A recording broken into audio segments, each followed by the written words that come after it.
अन्याभिलाषिता शून्यम। दर्शन नाम रूप लीला के आस्वादन के अतिरिक्त और कोई भी अभिलाषा चित्त में न हो। ये पहली शर्त है निष्काम भक्ति की।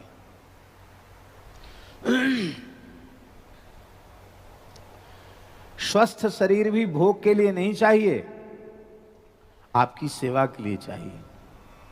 प्रभु, इस शरीर का दुष्प्रारब्ध कोई ऐसा प्रबल हो तो जरूर हम भोगें, उसमें छूट मिले ये हम प्रार्थना नहीं करते, पर आपकी सेवा में बाधा ना पड़े, आपके स्मरण में बाधा ना पड़े।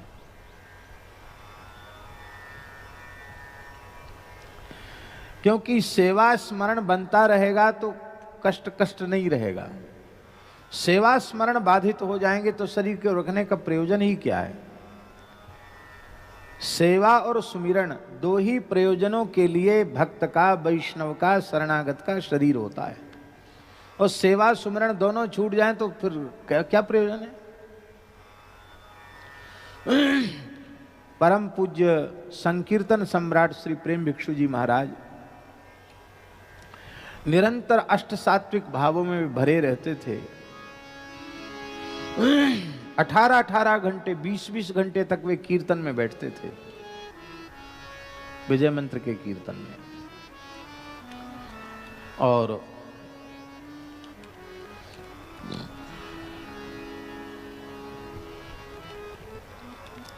भगवान के जो श्रेष्ठ भक्त होते हैं उनके शरीर के जो रोग होते हैं वो भी सामान्य नहीं होते हैं, असामान्य होते हैं। उसका कारण ये है, चिकित्सकों की दृष्टि में रोग की उत्पत्ति के लौकिक कारण होते हैं चिंता, अवसाद, विषाद, मिथ्याहार, विहार। पर यही भगवान के संबंध में हो जाए तो, इसलिए सात्विक भावों में रोग भी है, व्याधि भी है एक भाव, और अंत में प्रलय है। ऐसी ऐसी विचित्र बीमारियां प्रेमियों को लग जाती हैं कि मीरा की तो पीर मिटेगी जब वैद संवरिया होए। जा बैदा घर आपने तू मारो नाम न ले, मैं तो दाजी बिरह की तू औषध काहे को दे।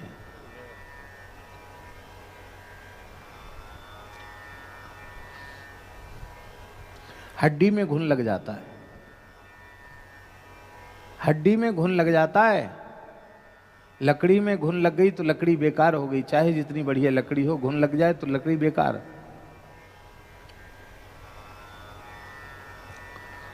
हमारे पूज्य गुरुदेव श्री भक्तमाली जी महाराज के भगवत धाम गमन के लगभग 40 वर्ष पूर्व ही उनके हड्डी में घुन लगने लग गया था।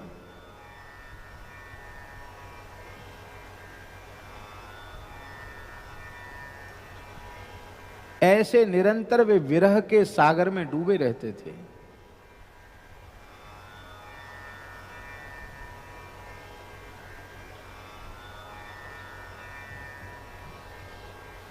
एक बहुत अच्छे चिकित्सक थे, महाराज जी के चरणों में अगाध श्रद्धा रखते थे।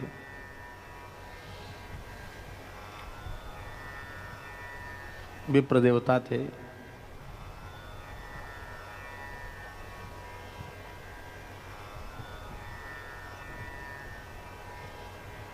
बहुत पहले ही महाराज जी के उन्होंने बहुत पीछे पड़ के कुछ परीक्षण कराया तो उनको बड़ी व्यथा हुई। महाराज जी, ये तो करोड़ों में किसी एक को होता है, किसी को भी नहीं होता।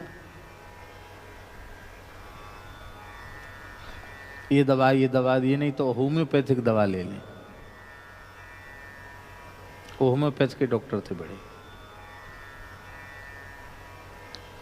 महाराज जी बोले, हमारी व्याधि की औषधि किसी वैद्य के पास नहीं। आप प्रसन्न रहें, हमारी चिंता न करें।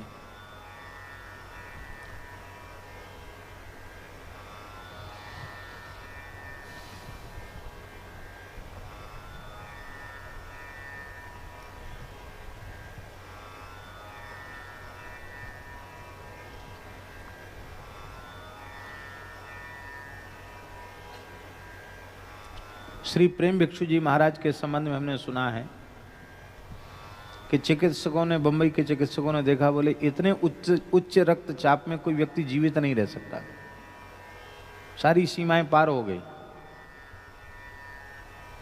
क्योंकि इतना तीव्र विरह, इतना भावावेश रहता था कि उसके कारण वो, आप विचार कीजिए 18 घंटे तक कीर्तन करने कोई सामान्य बात है। बलपूर्वक उनको कीर्तन में लिटाना पड़ता था, उसमें भी शरीर ऐसे होता रहता था नाम ध्वनि में। जब प्रेम की विफलता बहुत अधिक बढ़ गई तो चिकित्सकों ने बड़ी कठोर निर्देश किया कि अब महाराज कीर्तन में नहीं बैठेंगे, सत्संग में नहीं जाएंगे, लोगों से मिलेंगे नहीं, अब इनको ज़्यादा से ज़्यादा विश्राम दिया जाना चाहिए। पूज्य श्री प्रेम भिक्षु जी महाराज जामनगर में थे और एक अंतरंग उनके प्रेमी थे, उनसे उन्होंने कहा कि अब हमारे रहने का कोई प्रयोजन नहीं है। क्यों? सेवा और स्मरण दो चीजें बने तब तो रहना ठीक है। ना तो इस शरीर से अब सेवा बन रही है, ना ही स्मरण बन रहा है, तो जब हम किसी लायक ही नहीं, कथा कीर्तन के योग्य ही नहीं हैं, तो अब हम संसार में रहकर करेंगे भी क्या। और अब हमने जाने का निश्चय कर लिया है। उसके कुछ ही दिन बाद महाप्रयाण कर गए।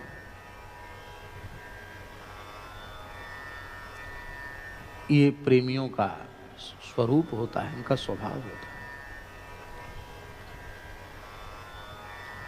इसलिए रोग नाश की प्रार्थना कभी किसी काल में होती है तो वो भी इस दृष्टि से उसे लेना चाहिए कि भगवान की सेवा में बाधा न पड़े। एक महात्मा थे, सत्य घटना है, एक राजा उनके पास सत्संग करने आया, बड़ी श्रद्धा से आया, जंगल में रहते थे महात्मा। सत्संग करने आया राजा उनके पास। तो पहले तो उन्होंने मना करवा दिया था, राजा की सूचना आई थी और मना 2-3 बार मना करवा चुके थे, नहीं यहाँ नहीं आना। एक दिन बिना सूचना के राजा पहुंचा तो सेवक ने जाकर कहा कि वो महाराज साहब आए हैं, बड़ी प्रबल इच्छा है आपके दर्शन और आपसे सत्संग की। तो उस समय उन संत के शरीर पर ज्वर का प्रारब्ध आया हुआ था, बहुत तेज बुखार था उनको। तो उन्होंने कहा कि चलो भाई, अब इतनी श्रद्धा लेके आया है, ज्वर भी है ही है, तो क्या करें। उन्होंने अपने ज्वर से कहा कि तुम हमारी गुदड़ी में थोड़ी देर रहो, जितनी देर हम भगवान की चर्चा करते उतनी देर हमको छुट्टी दे दो, बाद में आ जाना, कोई बात नहीं। रोग ने कहा जो आज्ञा बाबा। तो अपनी गुदड़ी, अपना कंबल, कमरिया रख दी, उसमें बुखार रहे, उसमें बुखार को बिठा दिया। और राजा आया तो 1 घंटे तक भगवत चर्चा की उन्होंने। तो वहीं ऐसी जंगल था, झोपड़ी थी, तो वो जो गुदड़ी थी ना, कमरिया, कंबल, वो ऐसे ऐसे हिले। तो राजा को बड़ा आश्चर्य हुआ कि ये गुदड़ी, ये कमरिया अपने आप कैसे हिल रही है।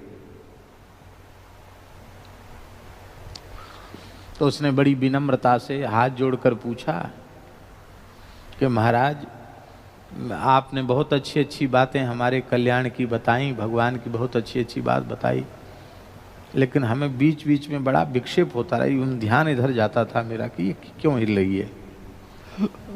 अरे बोले ऐसा ही है, आप इस गहराई में मत जाओ। नहीं बड़ी कृपा, आप बता दो। रोने लगा राजा, महाराज बताओ।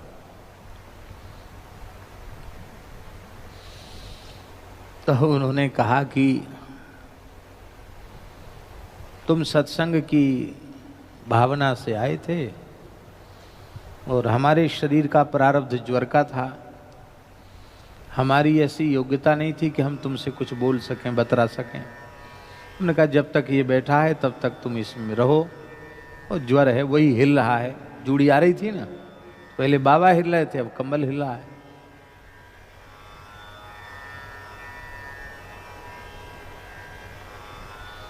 और बोले अब जाओ। बस जैसे उन्होंने अपनी गूदड़ी ओढ़ी, बाबा को तेज बुखार हो गया, हिलने लग गए बाबा। बोले चिकित्सा कुछ नहीं, जाओ। बहुत प्रभावित हुआ। बाबा सेवा बताओ।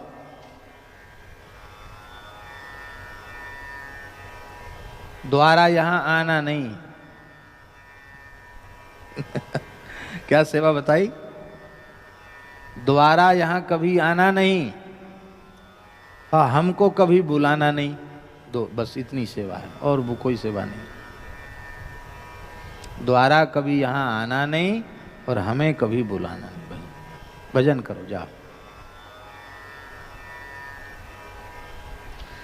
राजा प्रणाम साष्टांग करके चला गया। जब उन संत का शरीर पूरा हुआ, कालांतर में भजन करते करते, तब उस स्थान पर राजा ने मंदिर बनाया, तालाब बनवाया, मंदिर बनवाया।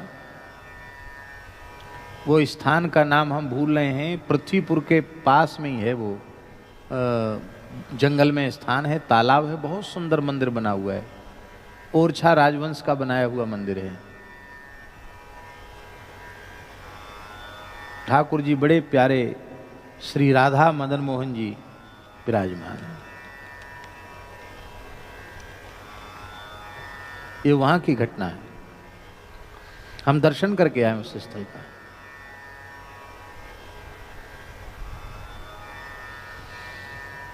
अन्याभिलाषिता शून्यम, कोई अभिलाषा नहीं।